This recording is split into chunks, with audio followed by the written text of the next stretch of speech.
What's up, everyone? It's your man Sean Zittel, holding it down here in a windy night in Las Vegas. Going to stand underneath one of the lone street lights for good lighting and then walk away from it as we recap tonight's fights between Keyshawn Davis and Nahir Albright and Brian Norman Jr. against Josh Wagner. Let's start with the main event. So I think Keyshawn Davis continues to display an excellent skill set and talent. He was a step ahead of Nahir Albright all night. First of all, it wasn't really a good fight. Keyshawn closed strong, but I'll get more on that later, how he closed in the 12th round and in the 11th round. But it was a lot of feinting and positioning, a lot of chess being played between two high IQ fighters and two skilled fighters, but one fighter was more talented than the other. Keyshawn Davis, faster, more firepower, able to rip combinations better. And Keyshawn was stabbing him to the body with his jab. He was landing good body shots, but couldn't get in his favorite punch, which is his right hand over the top. And let me talk about all the different things Keyshawn can do. He's very slick. He's hard to hit. He's very mean. He's smart. And behind an excellent jab to both the body and to the head, he is a very good body puncher. And he has a couple of different looks, a lot of different looks. He can lean on his back leg a little bit and trap you with a right hand, trap you into a counter punching window with combinations, which he did to Albright a couple of times. Whenever Albright would try to find him, he would make Albright miss his jab 80-90% of the time, made him had to reach for right hands, and there really wasn't too much Albright could do because he was staring at someone just as smart as he was, but a step ahead and more talented. And Keyshawn, he can drop down a little bit and threaten to lead with a right hand and then punctuate with body shots, or he could do the opposite. He can drop down low and get to your body and then punctuate the exchange with the right hand, and he always expects something to come back. He's obviously trained himself for years to always expect a response in sequences and exchanges. So he's very slick. He's hard to counterpunch. If you try to lead against him, he's a good counterpuncher. If you try to counterpunch him, he could be very good on the lead and then make you miss your counter because he's got quick reaction time and has a defensive maneuver after he gets off first, and he's got good length too. So all that said, though, I think he showed in this fight he's a pound for pound talent that didn't have a pound for pound top 10 performance. He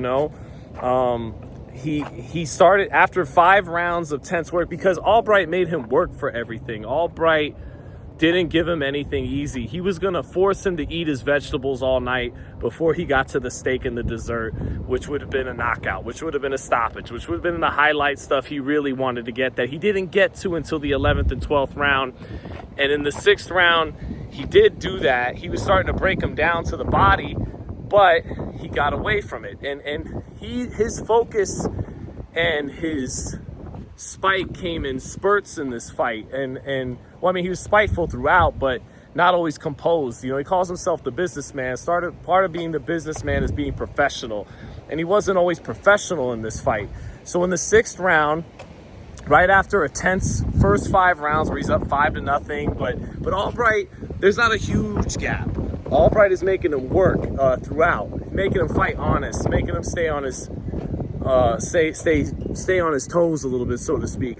6th round, he starts breaking him down to the body. Albright starts to give a little bit. That gap widens a little bit. Then in the 7th round, he throws him to the canvas after Albright clinches him, and he gets deservedly a point taken away.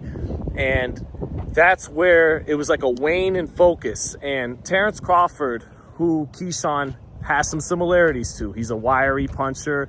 He has deceptive, wiry strength. He's fast. He can counter. He can lead. And he's mean. But Crawford, he didn't go about this performance in breaking down Nahir Albright to produce a late round stoppage with enough cold, clinical composure and professionalism, he started making a bunch of faces at the ref, making a bunch of faces out at people at the or whoever was on the outside of the ring, Albright's corner, his corner. He spent more times, sometimes making faces and jamming his elbow into Albright's face in the clinches, and that's partly good of his game, how physical he is in the clinches, but he started getting more into all the roughhousing bullshit instead of staying on his man and breaking him down. See, when Terrence Crawford would turn up, he would turn up with volume and stay on it and eventually get you out of there. He wouldn't just give in to wrestling matches and trying to make his point and all that, those kind of ways. And that was really summarized by that 7th round moment, because after that, round 7, 8, 9, 10, he loses his rhythm and loses any kind of flow state he was starting to get into. When it looked to me, he was starting to chop down Albright in the 6th round. And it's not until the 11th and 12th round he finds his focus again. He rips the combinations, he hurts Albright, but by then Albright has too much pride, too much of a chip on his shoulder in this bad blood kind of matchup, and he was too galvanized to prove he can to prove something in this fight, that you weren't going to get him out of there without consistently breaking him down at 6, 7, 8, 9, and 10, and you didn't do that. So while he closed the show strong, he didn't get the stoppage that he said he would get. Now, I thought he won 11 rounds to 1 or 12 rounds to nothing, but Albright gains a victory by going the distance, by being a guy that isn't supposed to be on Keyshawn's level, but showed he can hang. So, that was a victory for Albright in that right. And for Keyshawn Davis, I think if he was a little bit more mature, if he was more consistent, then he could have gotten Nahir Albright out of there, but he has some growing to do in those areas. And it was funny, as excellent as the performance was against Jermaine Ortiz, I was set on Sean's show, if he would have been a little bit more consistent, he could have got Ortiz out of there sooner. But a lot of people don't want to hear that after a 12th round knockout. I get it. But it showed up again today, but worse. He could have got Albright out of there, but he wasn't consistent. And that's what can separate him from a Terrence Crawford. That's what right now makes him a pound-for-pound talent, but not a pound-for-pound fighter. That and opportunities against higher levels of opposition. Now, I think he beats Dalton Smith. I think he could beat Gary Antoine Russell. I don't think either one of them will fight him, though, right now. Their teams won't look to make those fights. I think what might be more realistic is fighting Oscar Duarte for a vacant IBF title fight, and I think he knocks Oscar Duarte out.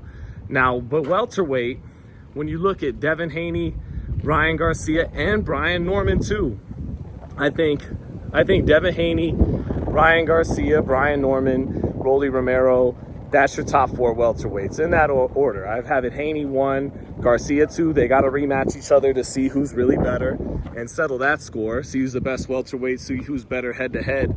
No, it's windy. Sorry here. But I think Brian Norman looked really good. I'll get to his performance in a minute against an overmatched Josh Wagner, but still a really good performance. He did what he was supposed to do in those 2 rounds. I think he needs some seasoning before he goes to 47. Those guys are big and strong at that weight. Keyshawn, it does have that deceptive, wiry strength, but I think, he was talking about Oscar Duarte heading into this fight. Maybe they could fight for a vacant IBF title, then he could go to 47 and grow into his weight. I mean, I wish he could get the Gary Antoine fight or Dalton Smith, but I don't know how realistic that really is, unfortunately. So, yeah, he looked really good, but immature at times. Going to that tackle, going to all the rough house stuff, all the looking outside the ring, making all the faces. Someone like Terrence Crawford just stays on it, gets you out of there. Bam Rodriguez stays on it, gets you out of there. In a way, will taunt and make faces and stuff too, but he switched on the whole fight and eventually would get you out of there. And I think it was something, all that wonderful skill set that Keyshawn has, I think he could have put it together a little bit better to get the stoppage that he said he wanted heading in. And those fighters I mentioned, the fighters that have had the positions Keyshawn believes he has the talent to attain, would have taken care of business and gotten a guy out of, like Albright, out of there. You could say, okay, Inoue went the distance with Picasso, but he's knocked out a lot of Picassos too. He knocked out Tapales and Fulton and a lot of guys at higher levels and more accomplishments than Nahir Albright, who again is savvy, is long, is resourceful, has that Philly just savviness to him. It's not easy to hit, and he knows how to survive a 12-round fight like that. But yeah, I think he still has some work to do, even though he was fairly dominant in this fight, if he wants to get the position he believes he can get to.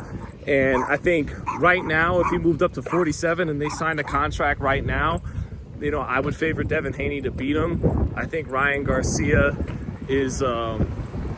might beat him too.